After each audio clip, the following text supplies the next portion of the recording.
al rey Salomón le fue encomendado por su padre la construcción del templo de Jerusalén, el conocido como el primer templo. Y Salomón lo hizo con mucha diligencia y lo realizó con toda la excelencia con la cual un ser humano puede hacer una obra para el Señor, cumpliendo así la misión que su padre le puso, pero también buscando agradar a Dios en todo lo que él hacía. Y dice la Biblia que tardó alrededor de 20 años en poderlo construir, pero el día que él lo terminó, hicieron grande fiesta en todo Israel. Y Salomón hizo muchos sacrificios y toda la gente se juntó e hizo una oración preciosa y poderosa que está muy relacionada con el tema que vamos a platicar esta mañana. En el capítulo 6 del libro de Segunda de Crónicas, está orando Salomón y empieza a pedirle al Señor por las diferentes necesidades del pueblo de Israel y de todo ser humano. Y entendiendo Salomón la misma debilidad que padece el hombre, que padece la mujer, entonces incluyó bastantes áreas de la vida que pueden ser complicadas y que eran complicadas para el pueblo en aquel momento. Y está orando el rey Salomón y le dice: Señor, cuando alguien venga a pedirte por determinada cosa y venga a este templo, yo te pido que tú lo escuches, que tu presencia que habita acá en este templo escuche el clamor de hombres y mujeres que se van a acercar acá. Y empezó a mencionar algunas de las cosas que yo te voy a leer acá a partir del versículo 22. Dice: si alguien peca contra su prójimo y se le exige venir a este templo, yo te pido, Señor, que tú obres justicia.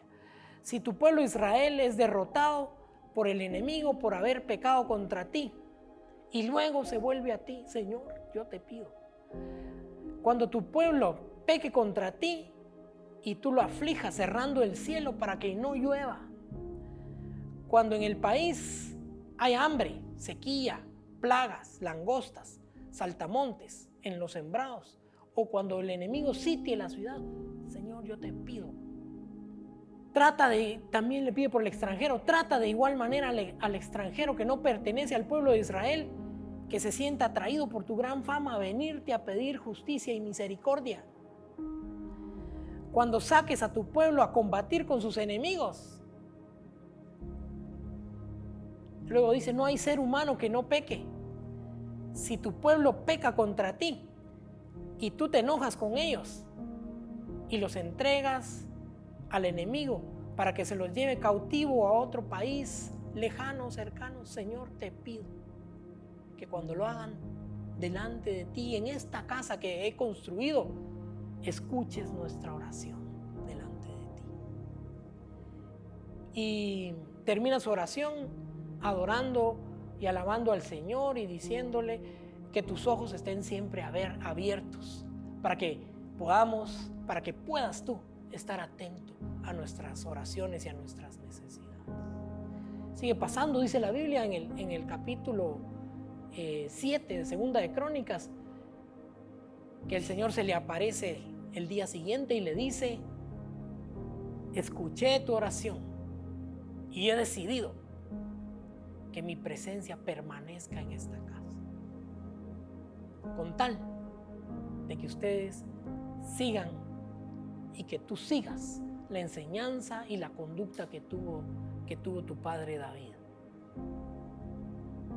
El Señor le contesta positivamente, le dijo: escuché con agrado tu oración y mi presencia estará en la casa mía y mis ojos no se apartarán de mi pueblo.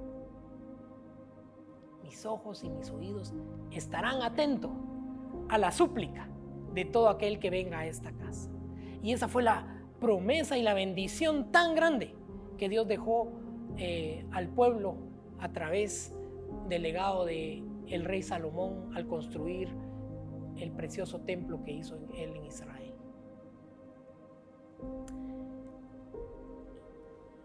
Por eso es que para el judío era tan importante, o sigue siendo tan importante el templo, porque el templo representa mucho más que una edificación preciosa, sino que para ellos representaba la presencia del Dios mismo dentro de ellos, cercano a ellos. Todos los pueblos, los asirios, los egipcios, los babilónicos, los persas, tenían sus dioses y tenían sus lugares y construían sus monumentos, tenían sus ídolos de piedra, de barro, de oro, de cualquier metal o de madera, donde ellos se sentían identificados físicamente con estos dioses. Pero el Dios nuestro, ¿recuerdas?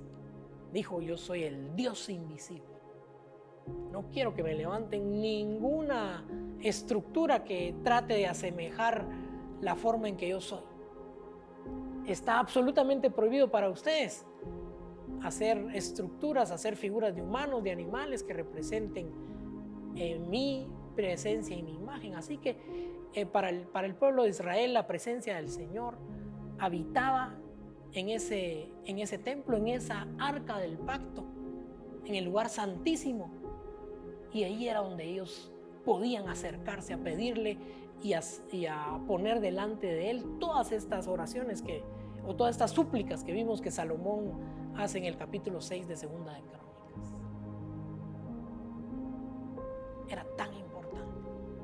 Cuando estaban en el exilio en Babilonia, más que el templo per se, el anhelo del pueblo de poder estar de nuevo en Jerusalén tenía que ver con que sabían que la presencia del Dios invisible se encontraba ahí.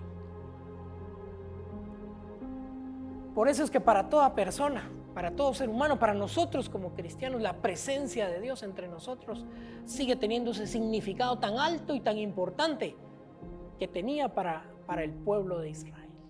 El templo de Israel prefigura, es una figura previa de la presencia del Espíritu Santo entre nosotros, que Jesucristo lo explicó muy bien en el famoso pasaje donde él se encuentra con la mujer samaritana en el pozo de Jacob,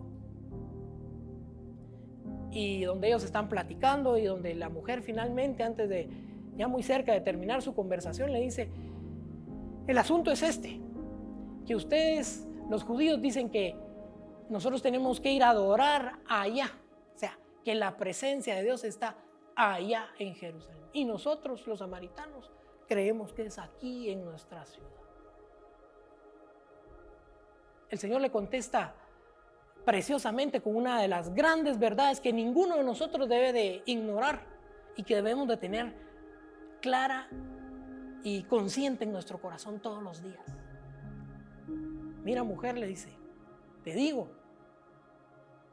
que la hora viene, pero que la hora es ya, que ni aquí ni allá, que la adoración a Dios no se encontrará en un lugar físico, ni en el norte, ni en el sur, ni en el oeste, sino en el corazón, en el espíritu, en la integridad de todo aquel que le busque con todas sus fuerzas. La respuesta de Jesucristo es esta, pero se acerca la hora y ha llegado ya, en que los verdaderos adoradores adorarán al Padre en espíritu y en verdad, porque eso es lo que Dios verdaderamente está buscando. Jesucristo desmitificó el lugar y le dijo: viene una hora, viene el cumplimiento de la promesa que hicieron los profetas anteriores, donde dijeron que el Espíritu Santo sería derramado sobre toda carne, y los que le adoraran debían de adorarle desde lo más espiritual de su corazón, desde lo más profundo, desde lo más auténtico que ellos tuvieran. Esa fue la gran verdad que Jesucristo destapó para todos nosotros. Ya no hay un lugar físico para rendirle culto al Señor, para adorarlo, para encontrarnos cara a cara con Él. Es en el corazón, es en el espíritu, donde su Espíritu Santo nos lleva a la mismísima presencia del Señor. A través de su Espíritu Santo nosotros rendimos hoy culto al Dios invisible. Así que el Señor puso esa gran verdad para que nosotros hoy día, los que hemos creído en el Señor, podamos vivir y podamos adorar al Señor con todo nuestro corazón y con todas nuestras fuerzas. Esa clase de personas son las que Dios está buscando. En estos tiempos hemos vivido muchas dificultades. Se avecinan, ¿verdad? Se avecinan algunas situaciones todavía. Pareciera que los contagios de COVID vienen bajando y eso le hemos pedido al Señor y esperamos que esto suceda. Pero ahora vienen algunas situaciones económicas que han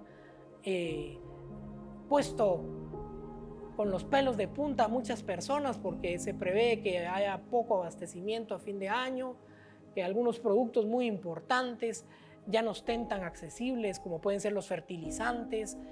Guatemala es un país completamente agrícola, ¿verdad? La economía de Guatemala es una economía primaria que depende de las cosechas del campo. Y todo esto nos pone en una situación de riesgo como país. Y por eso es muy importante que sepamos qué Dios nos está indicando hacer para este tiempo. Hay muchos retos políticos, hay retos en las leyes, ¿verdad? Sabemos que se avecinan algunas leyes que vienen imponiendo desde el extranjero para que las verdades de Dios, cuando habla del género, sean borradas, cuando habla del valor de la vida humana, sean borradas también, para que la corrupción siga y todo se haga no por amor al servicio a una nación, sino por intereses económicos y de poder. Todos esos retos están inmersos en nuestro país hoy día y en el mundo, en la mayoría de países del mundo entero. Pero Dios tiene una solución y tiene una salida muy importante para nosotros. Nos preguntamos muchas veces, ¿será que nosotros como cristianos, como pueblo de Dios, podemos influir en toda esta situación que está sucediendo? Por supuesto que sí podemos. Leamos lo que Dios le contestó al rey Salomón en 2 de Crónicas 7:14. Dice así: si se humillare mi pueblo, sobre el cual mi nombre es invocado, y oraren y buscaren mi rostro y se convirtieren de sus malos caminos, entonces yo oiré desde los cielos y perdonaré sus pecados y sanaré su tierra. Luego de que Dios le contesta con tanto agrado al rey Salomón, le da esta promesa y le dice: estos son los requisitos para que yo los escuche, para que yo perdone sus pecados y para que traiga salud, sanidad, para que yo sane su tierra. Así que vamos a verlos rápidamente uno por uno. Primero, si se humillare mi pueblo. ¿Qué significa humillarse? Bueno, se define la palabra humillarse como rendirse, como doblegarse, como agacharse, como quebrantar su propio orgullo delante de alguien más. Humillarse ante Dios es reconocer que sin Él no tenemos nada, que sin Él no somos nada, que sin Él no podemos hacer nada. Eso significa humillarse delante del Señor. Eso significa que nosotros no podemos presentarnos a la presencia del Señor con la frente en alto y con un espíritu altivo. Por el contrario, nos presentamos delante del Señor con un corazón humilde, con un corazón sencillo, reconociendo lo grande que Él es y lo pequeño que somos nosotros comparados con su grandeza. En Mateo 5:3 el Señor Jesucristo nos enseñó diciendo: bienaventurados, felices van a ser todos aquellos que son pobres en espíritu, porque a ellos les pertenece el reino de los cielos.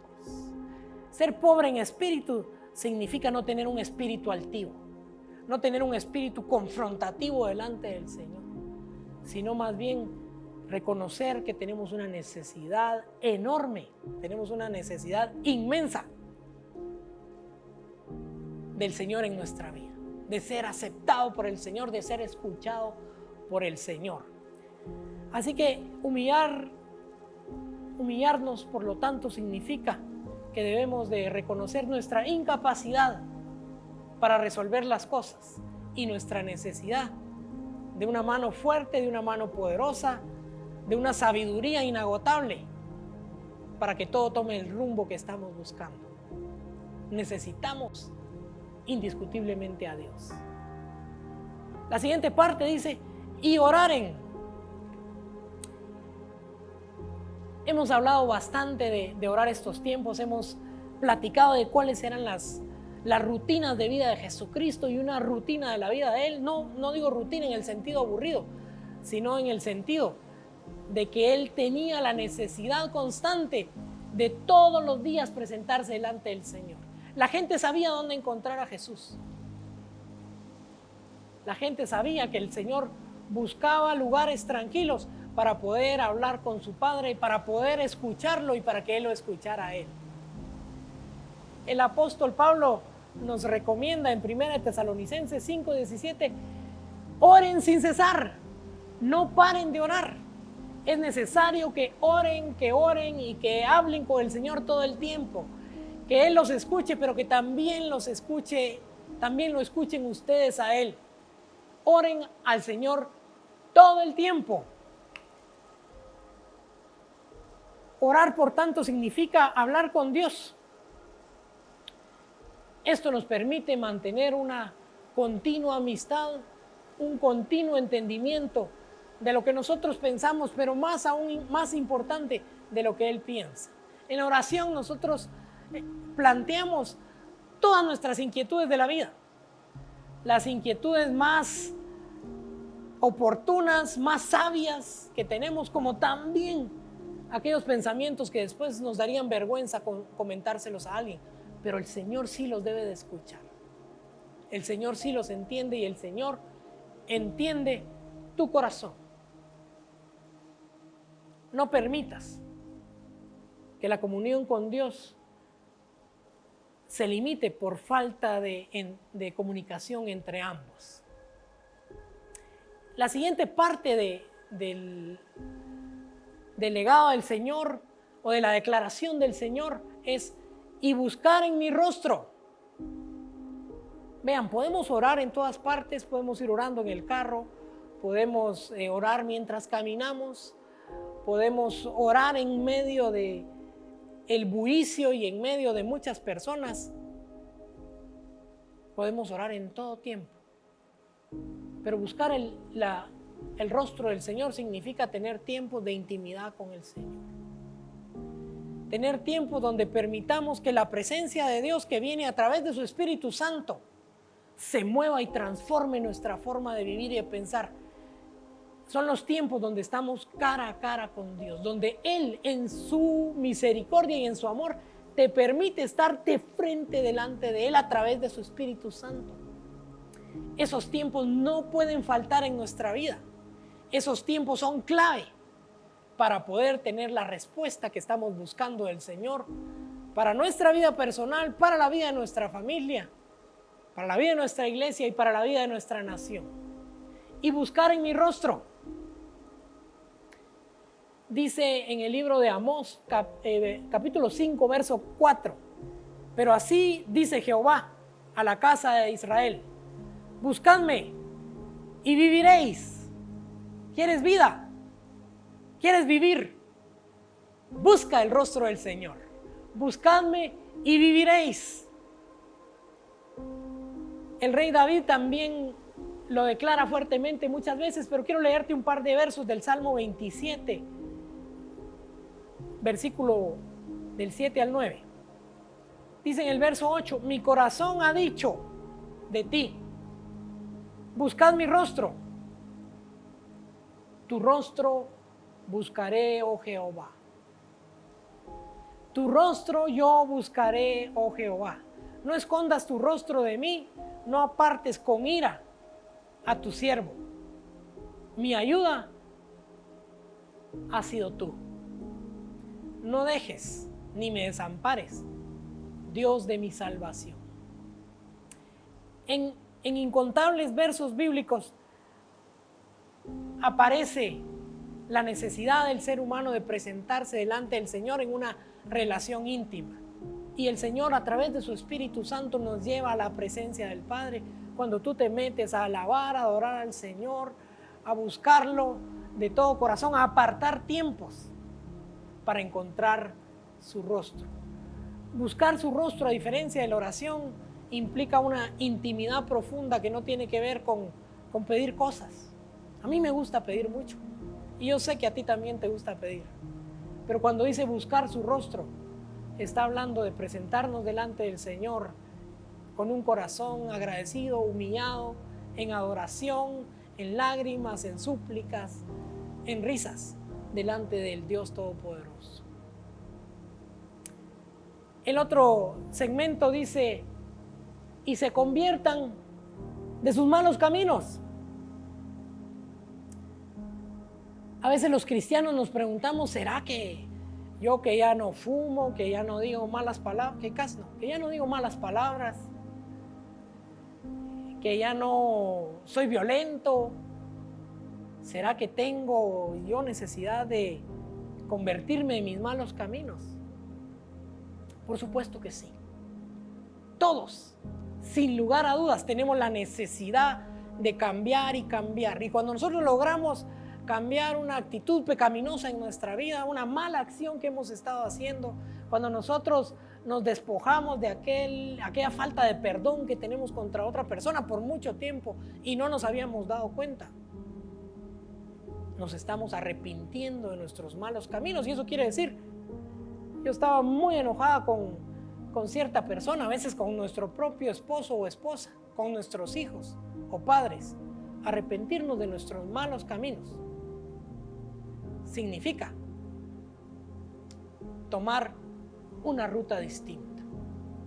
Significa entender nuestra misión de agradar a Dios sobre todas las cosas y tomar caminos fructíferos, caminos llanos, caminos rectos, a los cuales el Señor quiere guiarnos como promete su palabra, y dejar atrás todas aquellas prácticas que destruyeron nuestra vida. Recuerdo hace pocos días falleció una persona, un amigo que yo aprecié muchísimo, pero un día hablando de su vida me dijo, yo no puedo cambiar esta actitud de pelea que tengo contra mi padre. No soporto lo que él me hizo en su juventud. Y oramos muchas veces pidiéndole al Señor que cambiara. Y le pido al Señor que Él se haya ido con ese cambio en su corazón. Todos estamos propensos a morir cualquier día de estos, a presentarnos delante del Señor. Y le pido al Señor que ninguno de nosotros nos presentemos con caminos torcidos del pasado, sino más bien que hayamos virado todas aquellas cosas que representan el no convertirnos de nuestros malos caminos. Quiero leerte cómo lo expresa el apóstol Juan en Primera de Juan, capítulo 1, versículo 6 en adelante. Si decimos que tenemos comunión con Él y andamos en tinieblas, mentimos y no practicamos la verdad. Pero si andamos en luz, como Él está en luz, tenemos comunión unos con otros. Y la sangre de Jesucristo, su Hijo, nos limpia de todo pecado. Mira que hay un requisito para que la sangre de Jesucristo nos limpie de todo pecado. Si decimos que no tenemos pecado, nos engañamos a nosotros mismos y la verdad no está en nosotros. Ahora bien, si confesamos nuestros pecados, Él es fiel y justo para perdonarnos. Hay esperanza todo el tiempo. Lo único que tenemos que reconocer es que no somos tan buenos y tan campeones como muchas veces nos creemos. Él es fiel y es justo para perdonar nuestros pecados y limpiarnos de toda maldad, de toda esa nuestra maldad que por tiempos pareciera que tomara ventaja de nosotros. Si decimos que no hemos pecado, le hacemos a Él mentiroso y su palabra no está en nosotros. Esto significa que la práctica de arrepentirnos de nuestros malos caminos debe ser constante. Y arrepentirse no solo significa pedir perdón, sino cambiar de camino, cambiar para la ruta que Dios te está indicando. Irte por el camino correcto. La Biblia siempre, cuando te pide que dejes de hacer algo, te pide que hagas lo correcto en vez. El que robaba, que no robe más. Tome el camino correcto. El que mentía, que actúe ahora en verdad. Cada acción incorrecta no solo la dejamos de hacer, sino que hacemos la acción contraria que bendiga y que ponga en alto el nombre del Señor. Hemos iniciado, hermanos, este mes un tiempo de oración y de ayuno para buscar el rostro del Señor, para que Dios pueda escucharnos desde los cielos, para que pueda perdonar todos nuestros pecados y para que pueda sanar nuestra tierra. Estamos convencidos absolutamente que así como hemos visto muchos milagros y muchos pecados personales perdonados, también podremos ver muchos milagros a nivel nacional, a nivel familiar, a nivel de nuestra iglesia. Y podremos ver un cambio poderoso en la vida de nuestra nación. Por eso estamos comprometidos a hacerlo. Déjame resumirte los 4 requisitos de nuestro corazón y de nuestra vida. Dice, si se humillare nuestro pueblo, necesitamos humillarnos. Segundo, si orare, si mantuviere la disciplina de oración como una constancia de vida, así como se levanta a desayunar, así busque con todas ganas, con toda hambre, la oración delante del Señor. Si buscare mi rostro, si a través del Espíritu Santo permitimos estar íntimamente delante del Señor, descubriremos muchísimas cosas de la voluntad de Dios para este tiempo. Descubriremos muchas áreas de nuestra vida que irán cambiando e irán dando los pasos que Dios está demandando para nuestra vida el día de hoy. Si nos convertimos de nuestros malos caminos, si nos arrepentimos y tomamos la ruta correcta en lugar de la ruta contraria. Entonces Dios promete 3 cosas: que Él oirá desde los cielos, que Él perdonará nuestros pecados y que Él sanará Guatemala.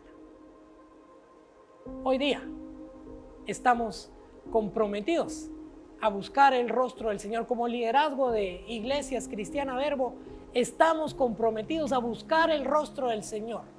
Y yo quiero pedirte a ti, ahí donde estás, comprométete con el Señor, comprométete con tu familia, comprométete contigo mismo, comprométete con tu iglesia, comprométete con tu nación.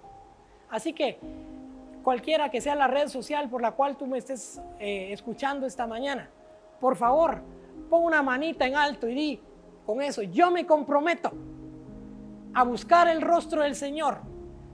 Yo me comprometo a humillarme delante de Dios.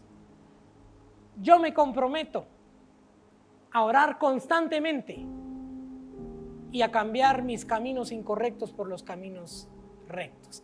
Pon una manita, pon un yo me comprometo.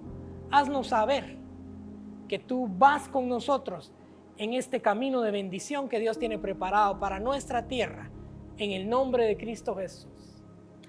Que Dios te bendiga y te llene de su amor y su misericordia. Es el deseo de mi corazón. Nos vemos pronto.